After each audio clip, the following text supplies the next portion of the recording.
What's going on, guys? It is Fox98 here, and welcome back to a brand new video for you guys today here on the channel, and another F1 debate video where we're going to be ranking all of the 10 liveries from this F1 2025 season, and basically just have a little bit of a chit-chat as well about the F1 75 event. But if you guys end up enjoying today's video, feel free to drop a like, subscribe to the channel if you're new around here as well, and obviously the comment section are always open. So drop a comment with your rankings of liveries from worst to best or best to worst, however you want to do it. I actually do not mind in the slightest. But first things first, let's talk about the F1 75 event. I actually thought it was a brilliant event. I thought it was really fun, really entertaining. It was just great to watch. I thought Jack Whitehall was the perfect host for that. He was interested in Formula One and understood some things that, understood quite a lot about F1, as well as also getting in a lot of witty banter and jokes in there that were very well integrated. And I just thought it was a great show. It didn't drag on like I feared it might. It was, what was it, like 2 hours or something like that? And I think every team had their opportunities to talk, to, have their opportunity to present, should we say. Whereas before it'd be like Williams, let's say, for example, Sauer would be like, yeah, our car's being revealed on the 14th of February, something like that. And then you wait till like 2 p.m. and it's just a couple of pictures that come out saying, hey, introducing our livery. Like, to me, yeah, of course, that's great. We get to see your new car, but it's also just a really cheap way to launch. So I really prefer this way. And I feel like, for me personally, I'd love to see this event every year. I really would. I think it was just great, and it was formatted perfectly. So, getting the chance for the drivers to have a little bit of a chat just beforehand, and just give the teams an opportunity to basically do a reveal. But it's the only thing that the teams will probably not like is that it's not a reveal for them and their channels. But, I guess there's a fine balance there. But I thought it was brilliant. Shout out as well to me not having an ad blocker. I can't be bothered. There's no point. But let's go straight into things then and talk about all of these liveries and these teams and so forth. And we're going to kick things off with Alpine right here with their blue livery, blue and pink livery for this shirt. And I'm about to hit you straight away with the controversial, this is an A-tier livery. Straight up. It's a straight up A-tier livery from me, this Alpine. And I'll tell you why I think it's an A-tier for this. It's just, first things first, I'll tell you what. Shout out to all of these teams for not going down the heavy carbon route anymore. There was obviously this sort of talking about, oh, well, we'll try and make them not use as much carbon. It's not an official rule that you can't have a carbon livery, but maybe we should go down that route because the fans don't like it. And, fair play, they've done exactly that. And Alpine, starting things off, have come up with a great livery. I think from the front, I'm looking at a pink Alpine, and then from the side, I'm looking at a blue Alpine. And I feel like this is what an Alpine BWT livery should look like. It should have the vibrant gloss blue of Alpine on there. It needs to have the pink on there. And I think the whole livery just worked beautifully. So, fair play to it. I know the images are quite small on the screen. So when I chuck the thing up in, chuck the car on the tier list, I'll put the picture of the livery. I mean, you already know what the livery looks like anyway, but I'll just put a picture up of the livery in case you haven't actually seen them somehow, and then you want to look at them for the first time, I suppose. So yeah, it's a great livery. I think it's awesome, and the only things that I don't like about the livery, in my personal opinion, first things first, the BWT on the side of the Alpine, on the side pods. Yes, I understand the BWT is meant to be pink because that's the whole point of the BWT colour, is to be pink. It just looks a little bit out of sorts. It looks like you've slapped it there, and it just doesn't quite look right in my opinion. And then finally, I think the back of the engine cover where you've got the pink and then you've got the white branded A for Alpine. Again, that section just doesn't quite look right compared to, for example, what they did in 2021 when they had the red going on that side and then the sort of A in there. It just blended in a bit better. How would I personally go about changing that? I think there's probably one or two ways. I think the BWT, they just needed to change the text on that, whether it's to have BWT in the Alpine blue, but then have the bold sort of outline in pink. Maybe trying to change it that way. On the engine cover side of things, they could have potentially done it in black and then put a pink A or something else. Just something a little bit different with the colour schemes on those side of things. But at the end of the day, Alpine have done a great job with their livery, and it's taken a bit of time to grow on me because I was first a bit like, whoa, okay, not quite sure. But obviously now it looks very, very nice. Moving things on to Ferrari, and I'm going to be straight honest with you. Ferrari is a Marmite livery. You either love this livery or you hate this livery. And I am on the side of absolutely, loving the livery. I love it. It's S tier. I think it's a cracking livery. I think it's awesome.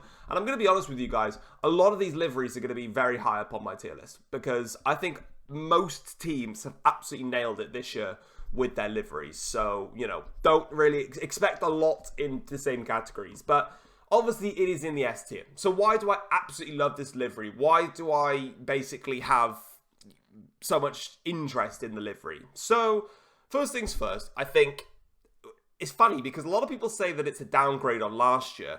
But I saw a tweet from F1 when they put the side-by-side comparisons of the 2024 livery and the 2025 livery. And it actually made me, by having them two together, it made me dislike last year's livery. And I really liked last year's livery. So I have to make an improvement on it. First things first, I think the colour is brilliant. I think the sort of cherry red is awesome. Obviously, I was worried because we knew that there was leaks going around that Ferrari were going to go down the route of making a more darker red, and there was sort of shades going down to the burgundy type of colour that the Ferrari used for F1000. Now, as much as people really liked that livery when they ran that in Mugello, I didn't. I thought it was horrible. So when I heard that they were going to go to a darker shade of red, it was a little bit concerning. Because for someone like me, especially when I make my liveries and stuff on the F1 journey and so forth, I always make a Ferrari livery where the red is really bright. In fact, it's the brightest red possible because it's my favourite shade of red for Ferrari, a la 2018, pre-Mission Winnow sponsorship that Ferrari had when it was just that beautiful, beautiful metallic red. It was stunning.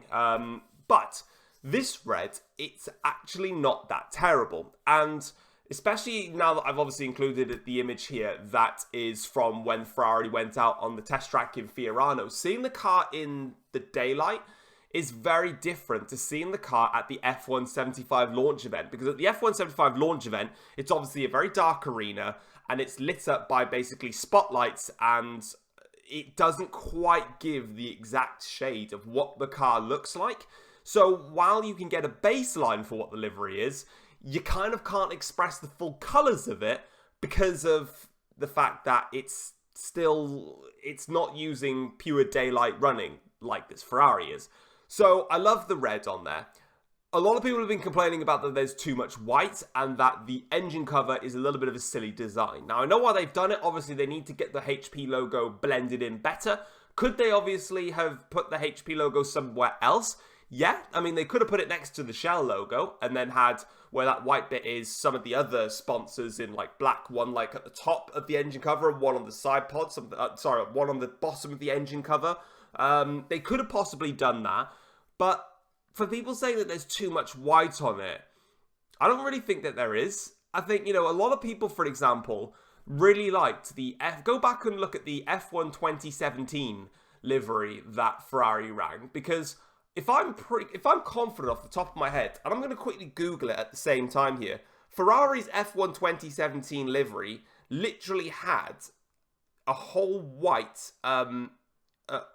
shark fin cover, which basically is, and everyone really liked that livery. So for you to not like the white on there, yeah, they did.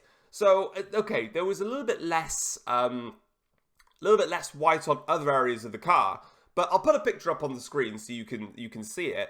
The F1 2017 Ferrari livery literally has a white engine cover. Now, don't get me wrong, in terms of the way that the white is blended into the red and the shape and the design of it, I would agree with you. It probably looks a bit more streamlined, and perhaps what they could have done is made the entire engine cover in white and done what they did here, where they did like a neat curve to it, should we say.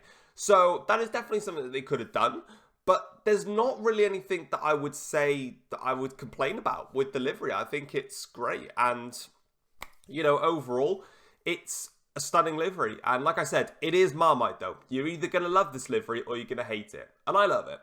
Right, we're moving things on with Aston Martin. Now, it is unfortunately not a good livery, I'm afraid. It's a C tier if it wants to load and put it in somewhere. And it has done. Cool. This is a C tier livery, I'm afraid.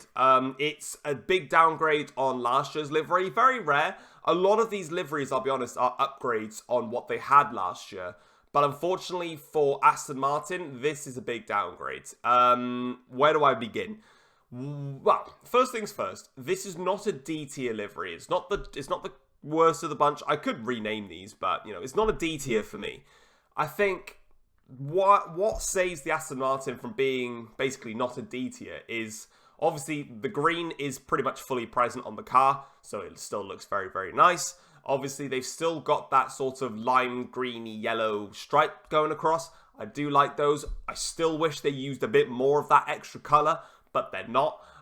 So that's fine. They're obviously the front parts of the yellow lines are okay. They then rechanged so the yellow lines go across the engine cover, not underneath the side pod like they've done since 2021 when they basically copied Mercedes' initial stripe. And the fact is, the Aramco logo on the rear wing, it never looked bad, so I don't really have an issue with that. So there's a lot of things with the Aston Martin that still make it very good, like it was last year. My big issue, and I don't actually have that much of a problem with the white bit on the top of the engine cover. It's not, by the roll hoop, should I say. That's not a massive problem for me. I don't mind it being there because it doesn't look massively out of place.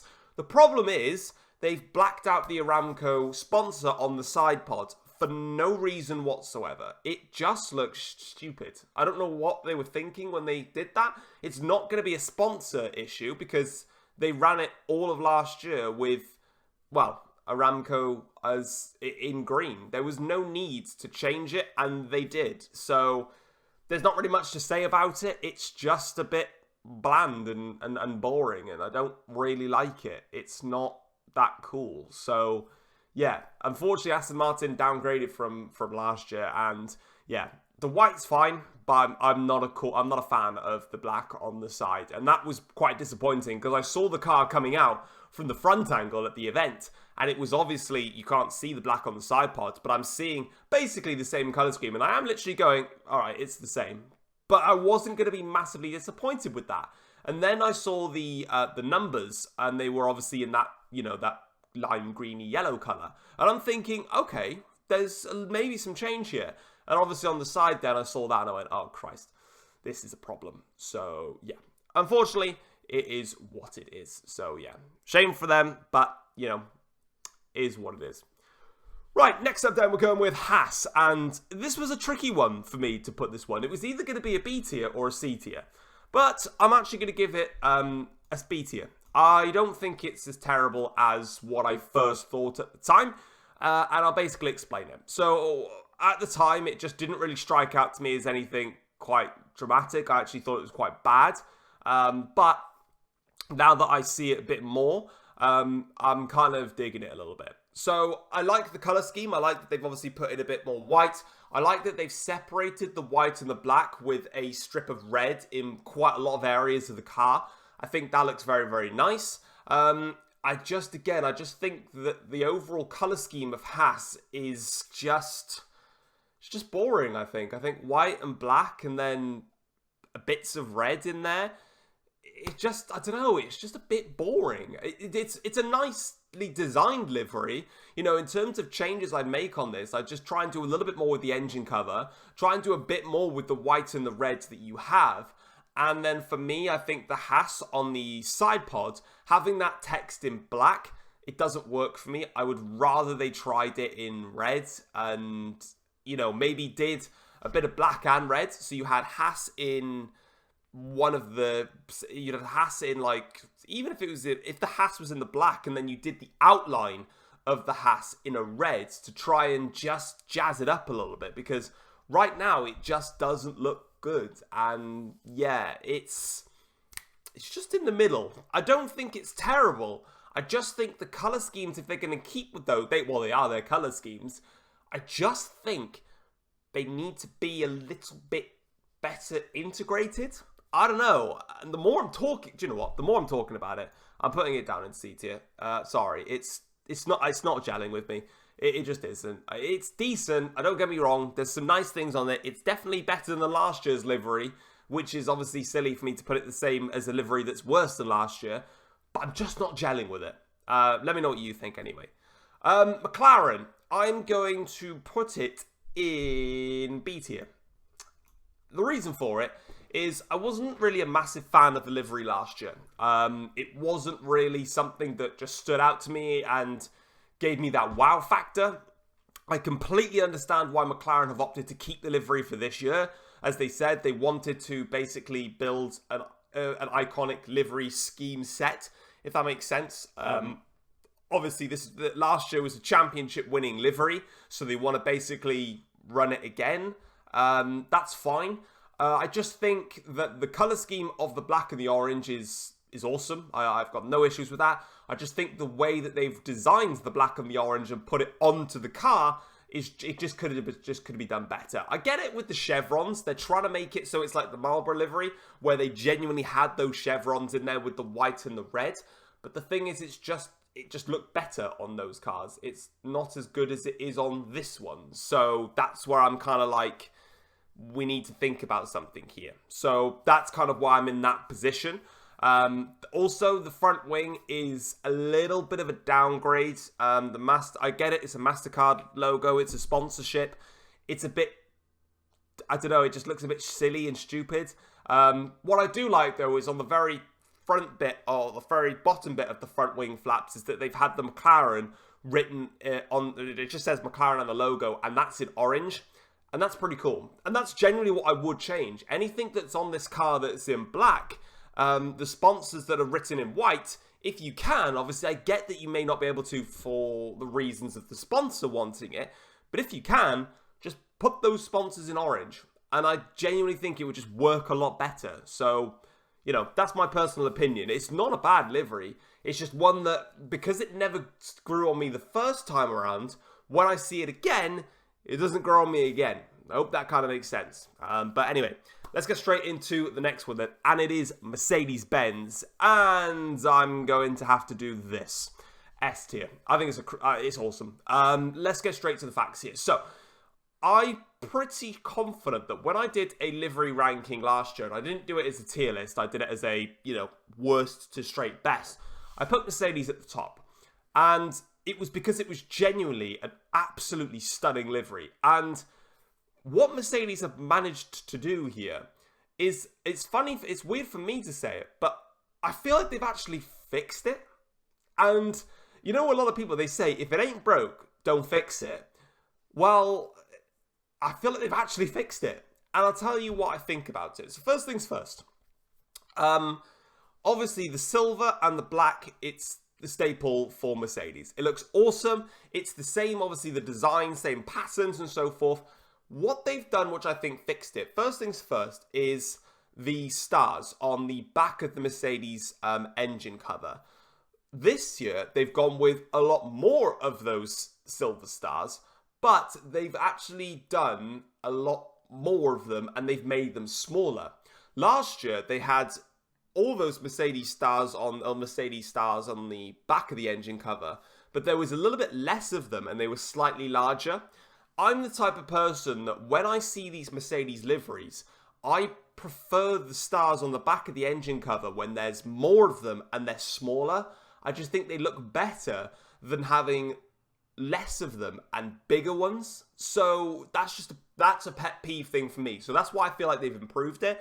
I think the silver integrating into the black is great. Again, that's fine. The Petronas stripe, I think, has actually been improved from last year to this year. So on the side of the car, they were a bit weird with it. So last year when they did it, obviously you couldn't really see much of the Petronas stripe on the side of the car. So what Mercedes did, obviously, was they put a Petronas stripe and they just put it straight through the logo. And I'll be honest, it just looked a bit dumb. It wasn't quite, it was almost like a cheap way of going, damn it, from the side you can't see any Petronas blue. So we'll just put that across it and then you can see it. Or Petronas green if they want to put it that way. And I'm just like, you didn't need to do that. It just didn't need to go there. So what they've sort of done is, as it comes across the side pods, it then just sort of basically spills over the edge and then goes on the top instead. So it's still there, but it doesn't then block over the Petronas logo, which I felt was a bit of a downgrade from last year. And also then obviously there's no red on the car, which is a little bit weird. I don't know what's really going on with the Ineos stuff. Obviously we haven't seen the rear wing of the Mercedes, you know, behind it anyway, because I don't remember them actually showing it, unless I was silly in saying that. But they've obviously got Ineos on the front wing end plates. The red roll hoop is gone, and that's now gone to silver, which I think obviously looks way better. The only thing is was there meant to be Ineos there? So for an example, if they roll out in pre-season testing and the Ineos red roll hoop is there, and they've obviously got the sponsorship there, and why they wouldn't have it in the first place, I don't know. But say that was the case, then it'd be okay.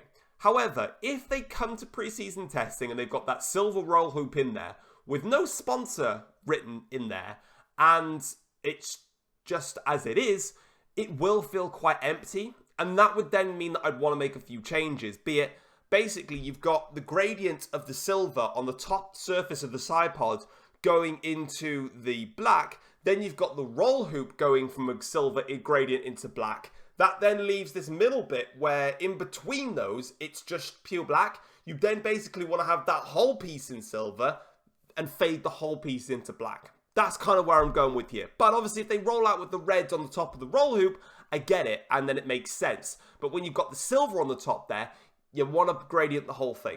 But that's just kind of my twist. But I do genuinely feel like the term, if it ain't broke, don't fix it, has been rectified with Mercedes going, it's not broken, but we fixed it. And I think it's a cracking livery. Probably my favourite. Very close with Ferrari. I probably couldn't tell between the two. Right, next up then, we've got the RB Racing Bull. And am I in agreement with everybody that this is the winner of all of the liveries out there? No. But it still goes in S tier for me. I still think it's a brilliant livery. I was never on the hype of the Red Bull's Turkey livery when it was in white. A lot of people basically, you know, demand that that's the greatest special livery that we've seen in ages. It really didn't do much for me. What RB have done, though, with this livery is made it sexy. They've looked at it and gone, right, how can we make the white bull actually look sexy?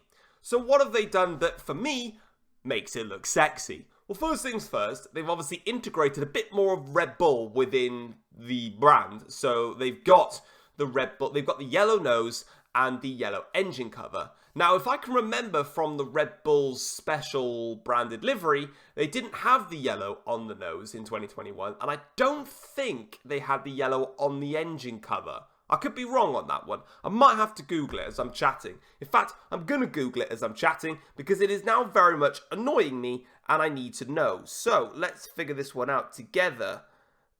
Give me indications on what I'm looking at. I just want the image. I don't want anything else. Right, okay, fair enough. So it had the yellow on the engine cover and the roll hoop, but it was white on the front nose. Fine, cool, get it. Thank you for that.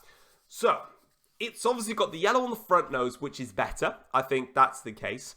The fact that it's also kept a little bit of the RB blue in terms of the text on the front nose cone, the Visa on the side pod is great. But do you know what, actually, more than anything else than the fact that it's just white, the thing that wins me over the most is that they've gone down the Mercedes route by putting a little bit of a gradient in of a bunch of bulls that are in blue on the back of the engine cover leading into, you know, the rear corner of the cars then. That's actually the bit that wins me over because that bit just looks great. You know, you've got the, I mean, I like that there's a bit of blue underneath the side pod where the undercut is. It's a bit hard to see it, but it is there, so it's a bit of brand of blue. But then it sort of sweeps up and goes to the back, and rather than just having a diagonal sweep up, they've done the diagonal sweep up, but then the top bits then have all got the end, basically, of the bull coming out, and then multiple little bulls. And I just think it's cool. I think it's great. So it's funny, like, most people look at it and go, oh my god, it's white, it's an instant winner. What instantly wins the car over for me is just the cool detail on the back. I think I just like it when people integrate their logos in multiple ways into a solid colour then. And it just works. It's great. And you know what? Fair play. It's a beautiful livery. And yeah, I do agree with the majority. It's outstanding. It's not my favourite. I think if I was going to, you know, rank them favourite to non-favourite, I'd probably go in that order. I'd probably go Mercedes, Ferrari, and then RB. If I was going to do it. If I'm doing a top 10, I might just, I'll rejig them so I do it in a top 10 based on the tier list. But next up then, I'm going to go with Red Bull, and it's straight into B tier. Why is it straight into B tier? First things first, it's the 10th year of Red Bull making the same livery of this sort of matte purple thing. First things first, obviously it's boring because it's the same thing, but ultimately I get, again, why Red Bull are doing it. You know, they've had this livery now for 10 seasons. It's, in their eyes, an iconic one. If we look back in history at some of our favourite liveries, some of my favourite liveries, I love the Marlboro McLaren. They had that for like 20 odd years. The Vodafone McLaren, absolutely loved it. Again, they had that for, what was that? That was 2007 all the way till 2013. So quite a lot of seasons there. Technically, it wasn't Vodafone in 2006, but they had the same colour scheme, but it was just Fly Emirates as their sponsor. So they had that for a long time. I love the Renault that Alonso won the championship with. They ran that for a good few years. So I know what Red Bull are doing, and I know why they're making it. Ultimately, from day one until now, the Infinity Red Bull with the glow, with the more of the glowing purple on there was, you know, Vettel's championship winning car, especially from like 2013. For me, it's just a nicer looking Red Bull, and it always will be for me. I don't think this Red Bull sucks. I don't think the livery has ever sucked. I think it's an iconic livery and one that you'll always remember.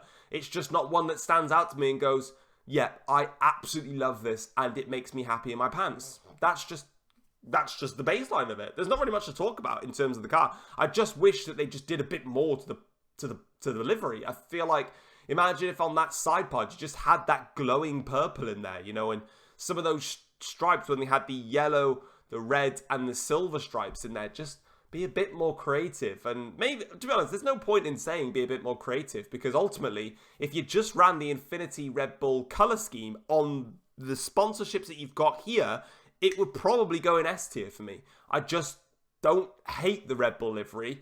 I just prefer the other one and always have. So it's basically slap bang in the middle of it.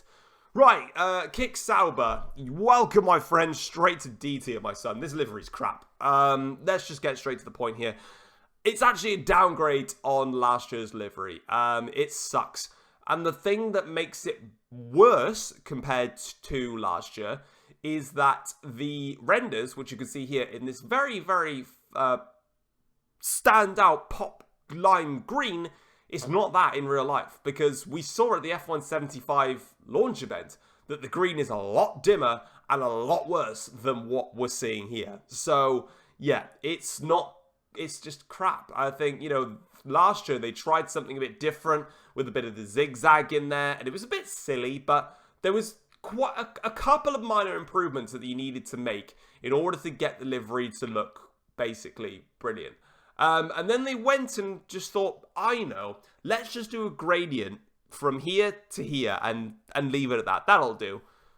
It sucks. Like, literally, it's just boring and stupid. I don't really have any much more to explain on it, especially as well, again, at the F175 event, the gradient wasn't even done properly because of the matte dull green that they used. It was literally the matte dull green, then there was a gradient curve, then there was a gradient curve, in the middle of that was grey, then the curve came through, and then it was black. It wasn't even graded in properly. So, yeah, these renders, they look decent in terms of making the green look better, but on track the green won't look like that. And yeah, ultimately the livery sucks. So it's the worst of the bunch.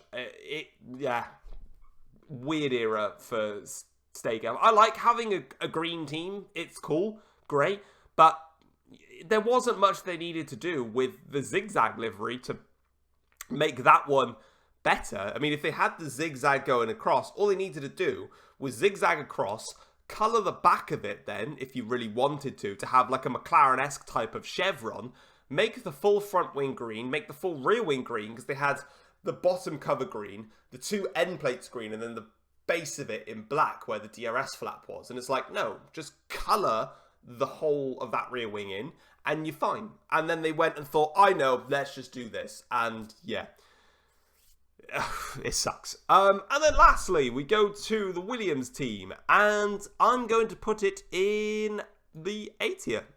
I think it's a lovely livery if it wants to go in A tier. Yeah, it does. I think it's a nice livery. I don't really see much wrong with it. I think it's an improvement on last year's livery. The only thing I would change is the Duracell logo on the top. And obviously you can't change it in terms of the sponsor, but I would just make it a little bit more streamlined and a bit better in that circumstance. But I love the blue. I was a little bit iffy on it when it first came out. But now that I see it more, I think it just works more. So that's kind of where I think about it, to be honest. You know, my favorite color is blue. So ultimately, you know, it's going to be a hit for me regardless. There's not really much to say about it. I like the dark blue on the front of the nose cone. It works very well. It then flips to the side profile where we've got a bit more of the lighter blue on there. This time we don't have too many contrasting blue colors. It just works, and it's just a nice livery. There's not really much I'd change on it. Like I said, I'd probably change a bit on the roll hoop on there, and that's kind of it. But that's where I kind of stand with Williams. I'm sorry that I don't talk about them for much longer, but that's because there's just not really much to say about them, and that's where we go with it. But if we're going to rank these from best to worst, the S tier is as it is. Mercedes is probably my favourite. Ferrari's a super close second. RB is third. I'd put Williams in front of the Alpine. I think the blue is just a better. There's not as much that I'd probably change on the Williams compared to the Alpine. The Alpine I do a bit more on the side profile. I'd agree with my B tier. I think McLaren is slightly nicer than the Red Bull. C tier, I'd say the Haas is probably nicer than the Aston Martin. And if I, swapping those two around, even though it doesn't want to swap the two of them around because it's got deformities on there. So we'll give it another crack at the, there we go. Another crack at the cherry. That's probably the order I'd go. I'd say Mercedes, Ferrari, RB, Williams, Alpine, McLaren, Red Bull, Haas, Aston Martin, and then kick Sauber as my top 10. But ultimately, they've all got their own set tiers that I'll put them in. If you guys end up enjoying the video, though, feel free to drop it a like. Like I said before, at the very start of the video, if you've made it this far anyway, what's your ranking? Where would you put them from best to worst? Let me know in the comment section down below, and I'll see you guys for my next video. Take care all. Peace.